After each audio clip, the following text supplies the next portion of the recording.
आप अगर बरसों से रह रहे हैं और झारखंड से प्रेम है तो झारखंड की सभ्यता संस्कृति को सीखना होगा, झारखंड की भाषा को सीखना होगा। ये कैसा प्रेम है भैया कि आप झारखंड में रहिएगा और झारखंड की सभ्यता संस्कृति से प्रेम नहीं कीजिएगा, झारखंड की भाषा से प्रेम नहीं कीजिएगा, तो फिर ऐसा नहीं चलेगा कि खाइएगा यहाँ का गुण गाइए कहीं और का, तो ये भी नहीं चलेगा। ये सवाल माननीय मिथिलेश ठाकुर से होना चाहिए कि आप मंत्री हैं झारखंड के, लेकिन आपको चिंता किसकी है? बिहार और उत्तर प्रदेश के छात्रों की। आप झारखंड के छात्रों की बात नहीं कर रहे हैं, झारखंड की माटी की बात नहीं कर रहे हैं। आपको बिहार और उत्तर प्रदेश से अगर उतना ही प्रेम है तो फिर यहाँ छोड़ दीजिए और बिहार और उत्तर प्रदेश में जाके रहिए, क्योंकि एक अगर राज्य का मंत्री इस ढंग का बात करता है, झारखंड के बारे में नहीं सोच सकता है, तो ऐसे मंत्री का राज्य में कोई काम नहीं है। ठीक है, यहाँ भी खोटा रहने वाले।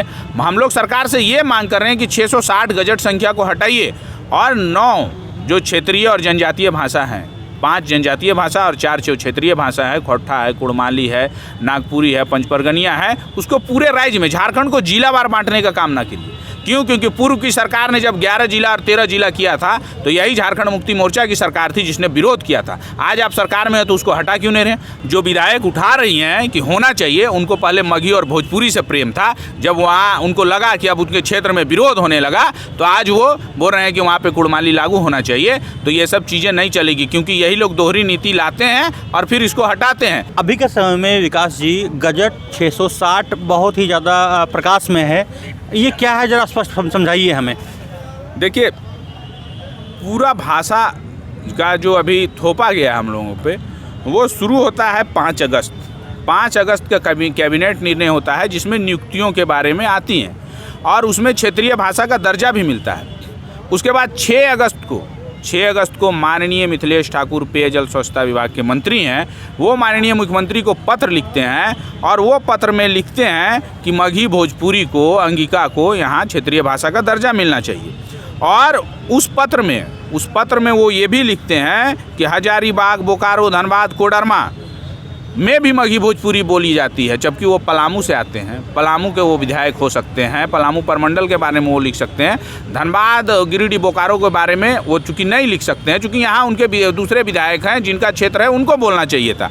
और उसके बाद से ये जब 24 तारीख को गजट प्रकाशित होता है, जिसमें पहले तो उर्दू नहीं जोड़ा जाता है, उर्दू 27 तारीख को जोड़ा जाता है ताकि विवाद ना बढ़े और ये आंदोलन ना हो सके, ताकि मगही भोजपुरी आसानी से हो सके।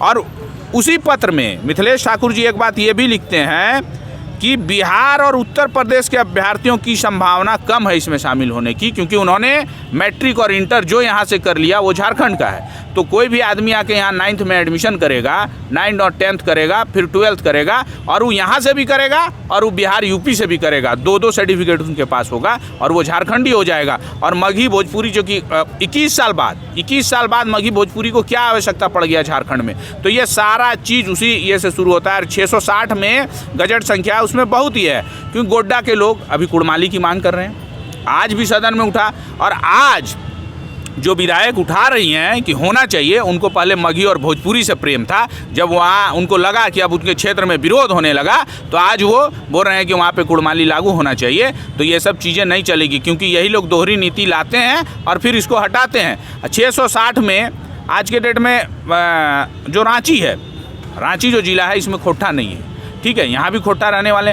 हम लोग सरकार से ये मांग कर रहे हैं कि 660 गजट संख्या को हटाइए और 9 जो क्षेत्रीय और जनजातीय भाषा हैं, 5 जनजातीय भाषा और 4 क्षेत्रीय भाषा है, खोट्टा है, कुड़माली है, नागपुरी है, पंचपरगनिया है, उसको पूरे राज्य में, झारखंड को जिलावार बांटने का काम ना कीजिए। क्यों? क्योंकि पूर्व की सरकार ने जब 11 जिला और 13 जिला किया था तो यही झारखंड मुक्ति मोर्चा की सरकार थी जिसने विरोध किया था। आज आप सरकार में है तो उसको हटा क्यों नहीं रहे?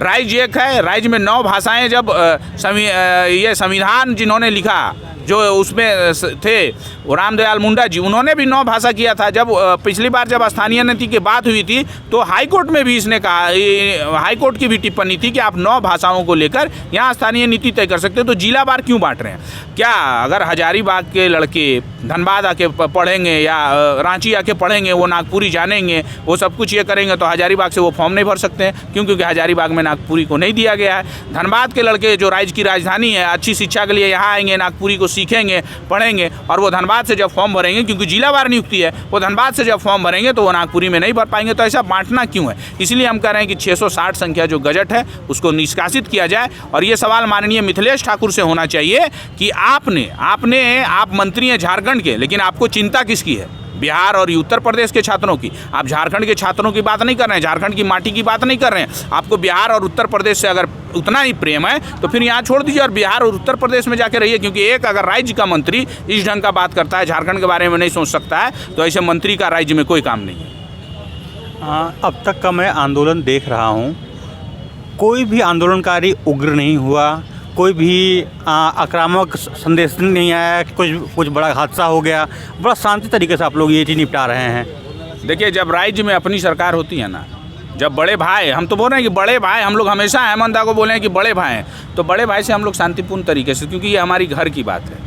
बड़ा भाई छोटा भाई में किसी चीज़ को लेकर विवाद होता है कि अगर हम लोग को वहाँ का अधिकार नहीं मिलेगा तो हम लोग बोलते हैं कि भैया ये चीज़ हमको चाहिए। तो उसी राह में हम लोग चल रहे हैं और हम लोग विनोद बाबू और जयपाल सिंह मुंडा जी के राह पे चल रहे हैं, क्योंकि उन्होंने कहा था पढ़ो और लड़ो, तो हम लोग पढ़ लिए, अब अपना हक अधिकार के लिए लड़ रहे हैं। और यही वो भूमि है जहाँ वीर बिरसा ने भी जन्म लिया है, सिद्धू कानू ने भी जन्म लिया है, निर्मल दा ने भी जन्म लिया और शहीद शक्तिनाथ महतो ने भी जन्म लिया। तो हम लोग उसके राह पे भी जा सकते हैं। लेकिन क्या है, अभी तक जब तक हम लोग बड़ा भाई और छोटा भाई का संबंध है तब तक हम लोग इस राह में हैं। हम लोग को सरकार से भी मेरा अनुरोध है और माननीय मुख्यमंत्री से भी अनुरोध है कि हम लोग को वीर बिरसा और मतलब निर्मल दा के राह में आने पे मजबूर नहीं करें, नहीं तो झारखंड जलेगा। और जिस सरकार, मान लीजिए आप जब गांव में जाते हैं, हम लोगों ने आपको लोटा में पानी दे के स्वागत किया। आज हम राज्य की राजधानी में आए, आपका पुलिस प्रशासन ने हमारे साथ क्या किया ये पूरी राज्य की जनता देख रही है। और आप जब गाँव जाइएगा तो फिर आपका भी तिरस्कार होगा, क्योंकि जब गाँव का बेटा शहर आया तो आपने उन्हें सम्मान नहीं दिया। अभी समय है, माननीय मुख्यमंत्री जी मिले, हम लोगों से बात करें। हम लोग कौन है? हम लोग वही हैं जिन्होंने उनको वोट देकर मुख्यमंत्री बनाया है। एक सवाल उस तबके से कि जो लोग यहाँ पे जन्म लिए हैं, कई पुश्तों से रह रहे हैं, उनका बिहार में कुछ भी नहीं है, लेकिन बोलते भोजपुरी हैं वो लोग, उस बारे में आप क्या विचार रखते हैं? अच्छा, जो लोग यहाँ आए हैं जी, वहीं रह रहे, स्थापित हो गए हैं, वहाँ कुछ नहीं है उनका, वो ऐसा हो नहीं सकता है। इसलिए ऐसा नहीं हो सकता है कि आप जब यहाँ आएँ तो कुछ ना कुछ तो वहाँ रहा होगा, आप डायरेक्ट यहाँ नहीं आए हैं। और संपूर्ण बिहार के समय से अगर आप रह रहे हैं यहाँ, बिहार से झारखंड हमारा 2000 में अलग हुआ, उससे पूर्व से रह रहे हैं, तो हमारे पहचान है खतियान। अगर आप यहाँ के हैं और बिहार के हैं तो आपकी पहचान होनी चाहिए खतियान। अगर आप खाने कमाने के लिए आए और आप गलत तरीके से बस गए और दो आइडेंटिटी आप लोग रखते हैं, क्योंकि हमारे पास कई ऐसे प्रूफ हैं जो यहाँ से चुनाव लड़ते हैं और वहाँ जाके गाँव में पंचायत चुनाव में वोट देते हैं। दो डोमिसाइल नहीं चलेगा। एक भाई यहाँ नौकरी करती है और उसका बहन जाके जमुई से नौकरी करेगी, तो दो डोमिसाइल नहीं चलेंगे। जो लोग रह रहे हैं, आज तक हम लोगों ने विरोध किया क्या? वो लोग रहिए, लेकिन प्रवासी बन के रहिए। आप प्रवासी हो सकते हैं जी, हमारे भी बहुत लोग रह रहे हैं, बरसों से रह रहे हैं महाराष्ट्र में, बरसों से रह रहे हैं दिल्ली में, लेकिन वो लोग क्या लिखते हैं कि प्रवासी झारखंडी। नीति तय होनी चाहिए, ठीक है, कि क्या होना चाहिए। और आप लोग जब बोल रहे हैं तो फिर झारखंड में देखिए, मैं सीधी एक बात जानता हूं कि हमने किताब के पन्नों में पढ़ा है कि मनुष्य एक सामाजिक प्राणी है, वो जिस समाज में रहता है उसके अनुसार से ढलता है। आप अगर बरसों से रह रहे हैं और झारखंड से प्रेम है तो झारखंड की सभ्यता संस्कृति को सीखना होगा, झारखंड की भाषा को सीखना होगा। ये एक ऐसा प्रेम है भैया कि आप झारखंड में रहिएगा और झारखंड की सभ्यता संस्कृति से प्रेम नहीं कीजिएगा, झारखंड की भाषा से प्रेम नहीं कीजिएगा, तो फिर ऐसा नहीं चलेगा कि खाइएगा यहाँ का गुण गाइए कहीं और का, तो ये भी नहीं चलेगा।